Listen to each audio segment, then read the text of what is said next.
Harvest 18, 8:55. Boo. Boo's old clothes felt rough and scratchy against his skin after a week in soft student robes. Standing straighter, Boo pulled on the fabric, adjusting it for the 100th time. How could clothes he'd wore for months suddenly feel so alien? Had he grown that soft so quickly? Tuag lay on his bed, watching Boo get changed with a bored stare. The small room served to make the Grimm look even larger, and Boo had to glance away before an animal part of him could start to panic.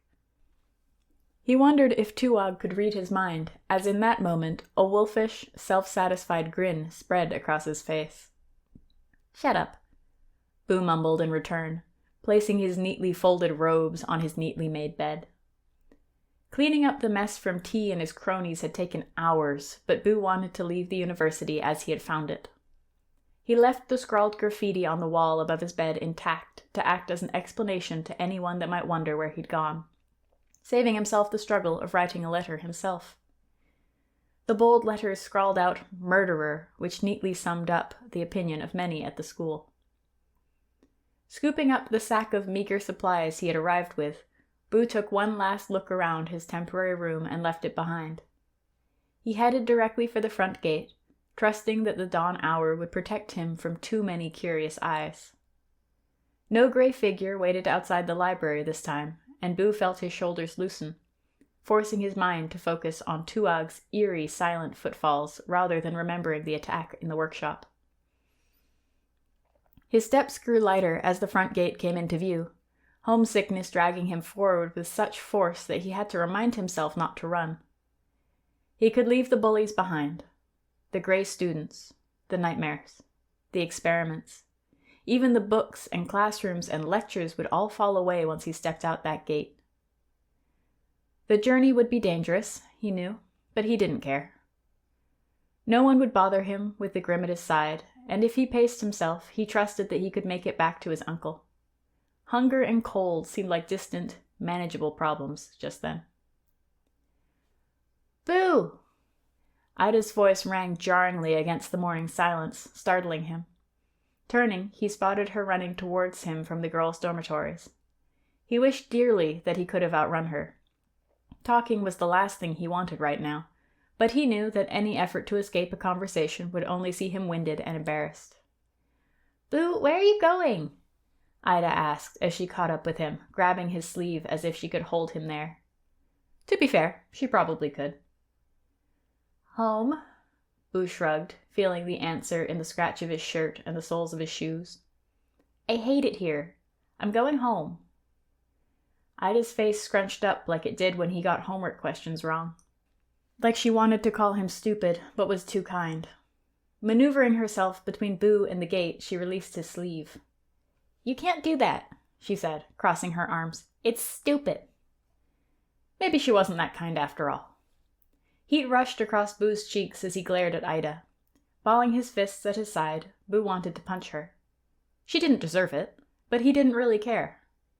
The only thing that stopped him was the knowledge that she would likely punch him back, and hers would hurt more. A tingle crept up Boo's spine as, unbidden, he remembered his magic. He could hurt her, or his professors, or T and his stupid friends. He had not practiced his magic much since arriving at Three Lakes University, but he knew he could do it. The rush of strength and energy that always came with using his magic would dispel, however temporarily, the aches and chill that had settled back over him. It probably wouldn't even be difficult. Boo shook the thought away, hugging himself tightly. He stared at the ground, wishing it would open up and swallow him. Trying to keep his breathing deep and even as Tuag prodded him none too gently with his snout.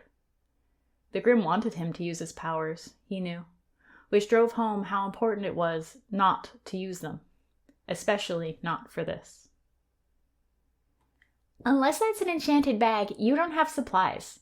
It could blizzard at any moment, and what are you going to do? Just walk in with the Grimm and hope your neighbors are okay with it?" Ida berated, obviously tired of waiting for a response. "I know it's stupid," Boo yelled in her face, the words burbling out of him like water from a spring. Once he began, he couldn't stop, face heating up as he balled his fists. "But if I'm going to be an idiot, I'd rather do it somewhere without ghosts and stupid lectures and people that hate me, somewhere that I won't be someone's experiment or a curiosity or a freak, or at least somewhere I don't have to be all those things at once. I'm not even learning anything. Nothing makes sense here and I hate it." Hot tears pricked at Boo's eyes, and he dashed them with his sleeve, not caring if he looked childish. Breathing hard, he felt another rough nudge from Tuag, goading him. Unthinking, Boo shoved back, actually knocking the Grimm back a step. They both blinked at one another in surprise before Tuag released a bone-deep growl that turned Boo's bowels to jelly. Swallowing, Boo pivoted slowly back to face Ida, turning his back on the Grimm in what he hoped was submission and not insult. If Tuag did want to kill him, Boo decided, he would rather not see it coming. When a few moments had passed without pain or sudden death, Boo calmed enough to meet Ida's eyes. Her brow sat high in surprise, mouth forming a little O as she processed both Boo's tantrum and the Grimm's reaction. Face pale, she tried to speak, failed, cleared her throat, and tried again. "Boo." She seemed at a loss, until an idea lit her face. "If you could learn about your powers faster, would you stay?" Ida must have seen the look on his face, quickly adding, "Without more books or lectures." Boo had expected Ida to simply drag him back to the school or run to tell an adult to stop him from leaving. Being offered an alternate threw him off balance. If there was another way to learn, why did they have him in a classroom in the first place?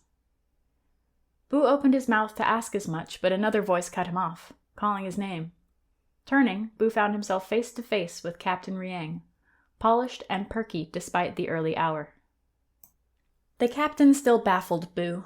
Shortly after their confrontation, Boo sheepishly confessed to Aru that he could not tell if the captain was a man or a woman, hoping for some guidance to avoid putting his foot in his mouth the next time he came face to face with them.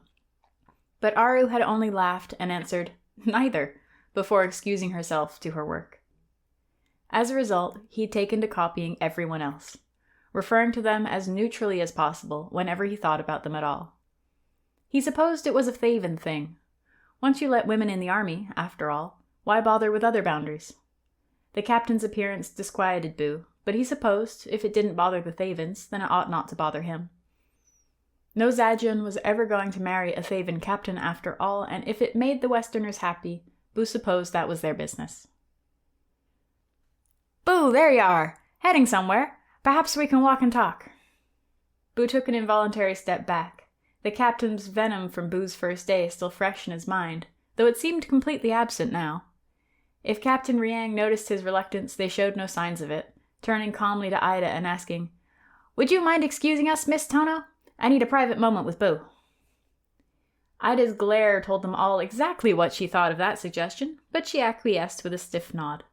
Turning on her heel, she ran away from them at a sprint, feet spraying snow as she went. Without a doubt, the headmaster would know about the captain's sudden interest in Boo within minutes. "Shall we?" Captain Riang gestured toward the gate, and they began walking at a sedate, considerate pace, not looking over their shoulder to see if Boo followed. Feeling awkward and strangely exposed in the snow, Boo hustled to catch up. Tuag padded beside him, any menace left over from Boo's shove now honed and aimed directly between the captain's shoulder blades. Boo fell into step as they reached the gates, the guards there scrambling to open them. Boo wasn't sure if the soldiers' eagerness stemmed from wanting to please their boss or to get the Grimm outside. "I know we got off on the wrong foot, and I wanted to apologize for doubting you," the captain began when they had passed out of earshot, walking a wide circuit around the school's wooden walls. "Only General Ido had any ability to control this beast, and even then, it would still kill my soldiers whenever it could. I admit I was skeptical when I heard that a child could manage the beast." They walked in a slippery trail of packed snow, carved out by regular patrols. Boo had to concentrate on his footing, worried that if he fell, he might slide down the hill, dropping steeply away from the university on 2 of its 4 sides. Tuag, in contrast, seemed to glide over the snow without leaving a hint of a track in his wake. "I couldn't condone letting a creature that had just slaughtered so many of the fine men and women entrusted to my charge loose in a building full of bookish children. Most of them can barely even throw a punch." Boo listened without knowing how to respond. With everything that had happened in the last week, he had almost forgotten about the hostile welcome he and the Grimm had received. When Captain Riang looked at him expectantly, Boo shrugged. "It's okay, I guess," he murmured. Boo couldn't hold the captain's actions against them. They didn't act alone, and the Grimm was a murderous, unstoppable monster. People do stuff when they're scared. The captain's grin lit up their face. "Exactly. I'm so glad you understand. Very mature of you." They stopped walking directly behind the school, pausing to take in the view.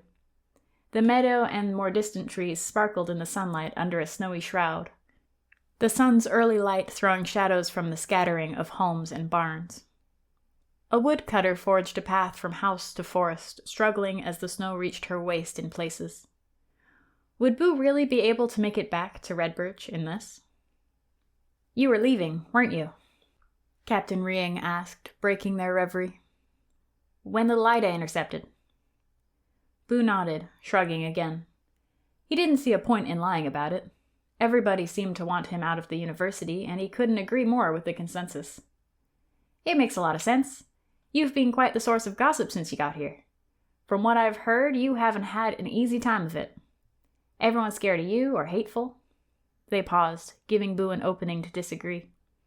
Boo chewed his lip, trying to see ahead in the conversation. Until this morning, he would have counted the captain chief among the scared and hateful. So why the sudden shift at the last possible moment? "I don't think I'm cut out for it here. I want to go home." Captain Riang offered a sympathetic nod, resuming their walk when Boo started to shiver. When their eyes slid sideways to Boo, brighter than before, Boo knew they had finally arrived at the point of their conversation. "It might be difficult for a young man to travel alone in this." They gestured to the snow piled high in every direction. "But there is another option besides school and home. At least until the weather clears enough for you to make the journey safely, of course." Boo stumbled, the path getting less defined on the windward side of the wall. "Something outside the university?" "Yes, you could join the army." The captain's voice remained so casual that a foreigner could have been forgiven for thinking they were discussing the weather and not trying to enlist a 9-year-old in the military. Boo stopped in his tracks. "The army?"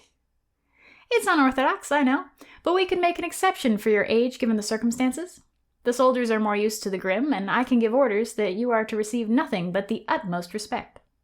I can't promise that it would be a perfect life, but it would certainly be better than you've gotten here. If nothing else, you would be well paid." Boo blinked, only realizing his mouth had fallen open when a breeze tickled his tongue. Horror crept up his legs and back, tingling as it reached the base of his skull. They really think I can control Tuog. "You want me to join your army?" He spluttered out as his thoughts tried to catch up to events. "I'm 9. "Perhaps," the captain conceded and smiled at him. "But you are an exceptional 9. With the Grimm, we were able to make more progress towards the end of this conflict, towards peace, than in any of the years before. With your help, we can turn that tide again and make the Empire whole." "You attacked my village. The Haven soldiers started all of this. Kill people I've known my whole life. Why in Anaya's light would I want you to win?" The glassy stares of the fallen Redbirch woodsman watched Boo from his memory, and he flinched as he recalled the emotionless beating General Ido had given him. The captain's brow rose as if they had never considered the possibility that someone might not want the Thaven Empire to succeed. They chewed on the idea for a few moments, taking their time as they swung their arms around for warmth. Finally, they released an opaque sigh that floated away from them on the still morning air. "Well, because you're a smart kid. You can see farther than a single supply raid. The Empire is many times the size of your kingdom, with comparatively limitless troops. The end of this conflict is inevitable, but you can limit how much more blood needs to be spilled to end it," the captain explained. Boo's unease at this response must have shown on his face, as the captain quickly continued, hands raised as if calming an animal. "And victory for us will be better than any other outcome. The Empire has many wonderful benefits." They began listing things on their fingers. "Low taxes, technological advances, access to our trade networks, and the Empire allows near total cultural and religious freedom. You could continue worshipping your Lady in Light without interruption, just like the Thiab have maintained their family church. Everybody gets to keep doing what they want to do, just with different people in charge." Boo considered these offerings, unimpressed. He didn't know a lot about taxes, other than that adults seemed to dislike them. Technology and trade sounded fine, but the abstract benefits of each didn't mean much to Boo. When he considered religious freedom, he could hear the kitchen lectures of Old Lady Fira berating the world over the years. "Religious freedom isn't a good thing," Boo said, watching the captain's expression morph from certainty to surprise. "Heathen faiths like the family shouldn't be allowed. I heard Thavens don't even have a god, let alone a heathen one. If you don't stand in Anaya's light, then you're standing in the dark. Our god was flesh and blood once. We can visit her bones. The other religions are just made up." Even as he parroted, Boo saw the captain glance over at the Grimm, a physical myth from the Thiab doctrine. Boo swallowed, Sister Moon's visit still so fresh in his mind that he could feel her breath on his face.